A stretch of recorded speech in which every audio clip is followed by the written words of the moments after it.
الحمد للہ وحدہ لا شریک لہ والصلاة والسلام علی من لا نبی بعد اما بعد فاعوذ باللہ من الشیطان الرجیم بسم اللہ الرحمن الرحیم ربنا آتنا فی الدنیا حسنۃ وفی الآخرۃ حسنۃ وقنا عذاب النار اللہم صلی علی محمد وعلی آل محمد کما صلیت علی ابراہیم وعلی آل ابراہیم انک حمید مجید اللہم بارک علی محمد وعلی آل محمد کما بارکت علی ابراہیم وعلی آل ابراہیم انک حمید مجید۔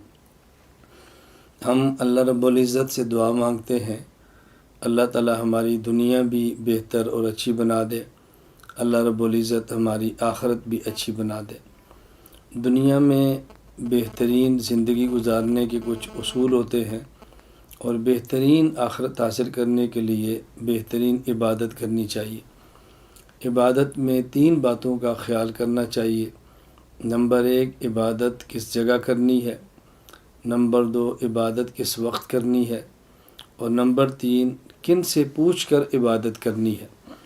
اس لیے کہ بسا اوقات وقت کے بدلنے سے عبادت کا اجر بدل جاتا ہے اور جگہ کے بدلنے سے عبادت کا اجر بدل جاتا ہے، تو کسی شریعت کے ماہر سے پوچھنا چاہیے کہ اس موقع پر کون سی عبادت کریں۔ میں اس مختصر سی تمہید کے بعد یہ بات عرض کرنا چاہ رہا ہوں کہ 15 شعبان کی رات، جسے عام طور پر شب برات کہا جاتا ہے، شب کا معنی ہے رات اور برات کا معنی ہے بری ہونا، یعنی شب برات ایک ایسی رات ہے 15ویں شعبان کی کہ جس میں آدمی توبہ صحیح معنوں میں کرے تو اپنے گناہوں سے پاک اور صاف ہو جاتا ہے۔ مختلف احادیث شب برات کے بارے میں آئی ہیں۔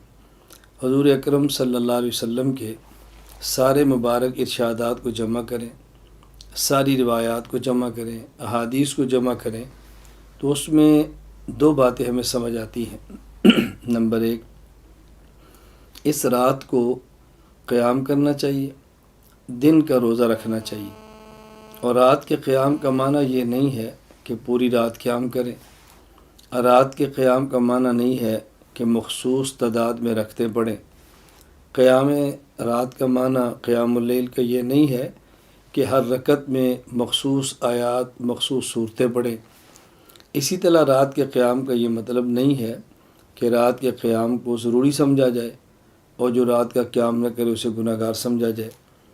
اسی طرح جو 15 شعبان کا روزہ ہے، اس کا معنی بھی صرف اتنا ہے کہ روزہ رکھ لیں تو بہتر ہے، مستحب ہے، اور نہ رکھیں تو گناہ نہ سمجھیں، روزہ رکھنے کو ضروری نہ سمجھیں، اور رمضان کی طرح سحری اور افطاری کے باقاعدہ اعلان نہ کریں اور اجتماعی سحری یا افطاریاں کرا کے اس روزے کو روزے کے مشابہ نہ بنائیں۔ ان چیزوں کا خیال کرنا چاہیے۔ اس رات کو چونکہ آئندہ آنے والے 1 سال کے افراد کے نام لکھے جاتے ہیں، کس کس نے پیدا ہونا ہے، کس کس نے فوت ہونا ہے، کتنا کس کو رزق ملے گا، اس لیے ام المومنین امی عائشہ رضی اللہ تعالیٰ عنہ فرماتی ہیں کہ نبی کریم صلی اللہ علیہ وسلم نے فرمایا کہ میرا جی چاہتا ہے کہ اس دن میں جب میرا نام لکھا جائے کہ آئندہ سال میں نے کیا کرنا ہے، کہ جب میرا نام لکھا جائے کہ میری اس سال میں وفات آنی ہے، تو میں چاہتا ہوں کہ میرا نام اعمال اس حال میں لکھا جائے کہ میں روزے کی حالت میں ہوں۔ تو میں نے عرض کیا کہ 2 باتیں روایات کو جمع کرنے سے معلوم ہوتی ہیں۔ نمبر 1، رات کا قیام، نمبر 2، دن کا روزہ۔ یہ ایک چیز تو یہ ہوگی، رات کا قیام اور دن کا روزہ۔ نمبر 2، روایات کو دیکھنے سے معلوم ہوتا ہے کہ اس رات اللہ رب العزت جہاں آسمان دنیا سے یہ اعلان فرماتے ہیں، کوئی ہے رزق مانگنے والا جس کو رزق دیا جائے، کوئی ہے مغفرت کو طلب کرنے والا جس کے گناہوں کو معاف کر دیا جائے، جہاں یہ اعلان ہوتے ہیں اس میں کوئی شک کی بات نہیں ہے، یہ اعلانات ہوتے ہیں اور ہم اس کو مانتے ہیں۔ 7 احادیث کو دیکھنے سے یہ بھی معلوم ہوتا ہے کہ بعض ایسے بدقسمت افراد ہیں کہ جن کی اس رات بھی مغفرت نہیں ہوتی۔ روایات کو جمع کرنے سے اور شب برات کے متعلقہ ساری احادیث کو دیکھنے سے معلوم ہوتا ہے 8 قسم کے افراد ایسے ہیں کہ جن کی اس رات میں مغفرت نہیں ہوتی۔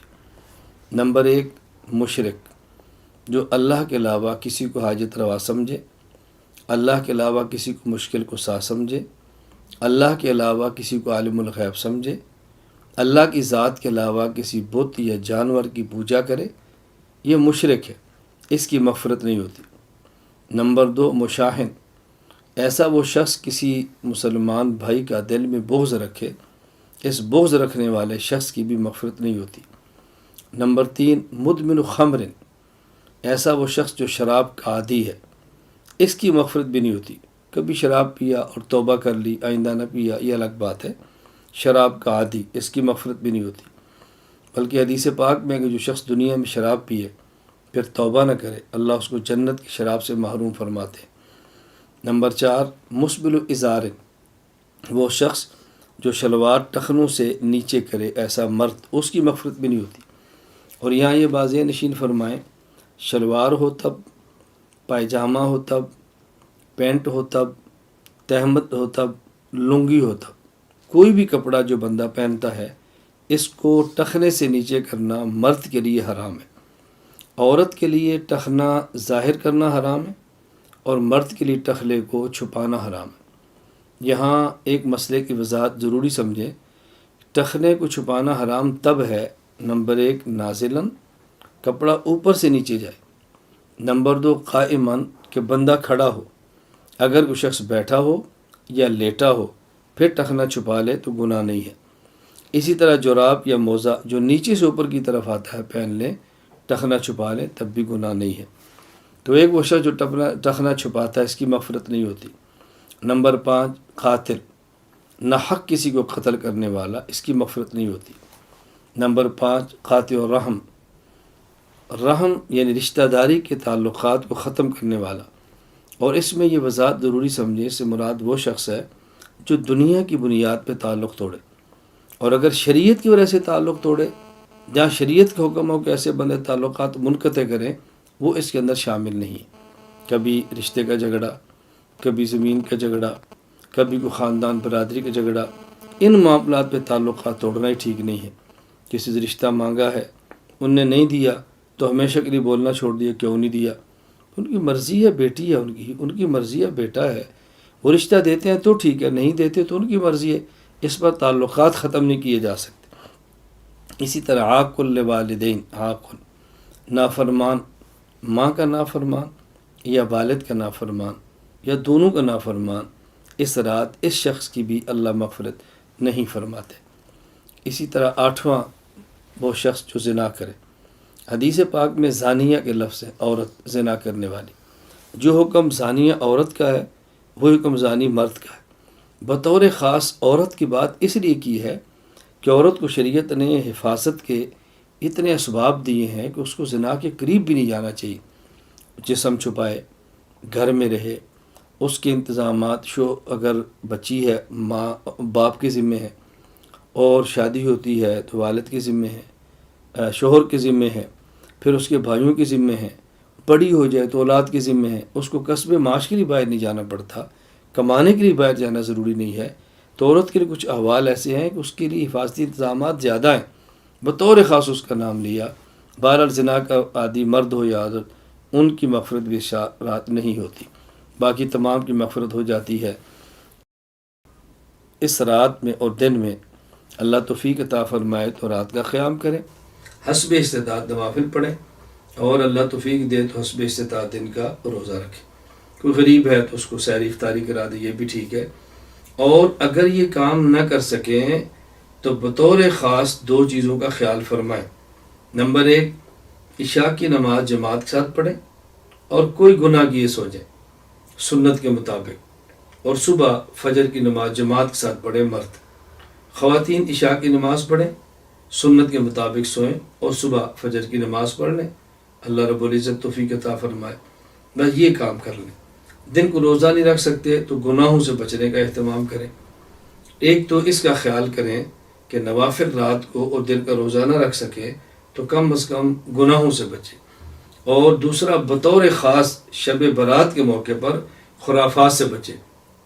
کہیں حلوہ اور پوڑی کو ضروری سمجھا جا رہا ہے، اور کہیں رات کو پٹاخے بجانے یہ بچوں کے لیے ضروری سمجھا جا رہا ہے، کہیں اجتماعی عبادت تسبیح کی نماز پڑھنی ضروری سمجھی جا رہی ہے، کہیں خواتین اور مردوں کا مخلوط اجتماع ضروری سمجھا جا رہا ہے، کہیں مساجد اور دیگر جگہوں کو چراغاں کرنا ضروری سمجھا جا رہا ہے۔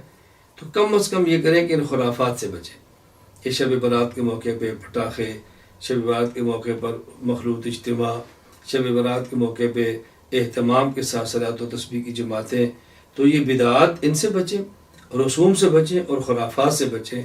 اللہ رب العزت ہم سب کو ہر دن اور ہر رات شریعت حضور اکرم صلی اللہ علیہ وسلم کی سنت کے مطابق گزارنے کی توفیق عطا فرمائے۔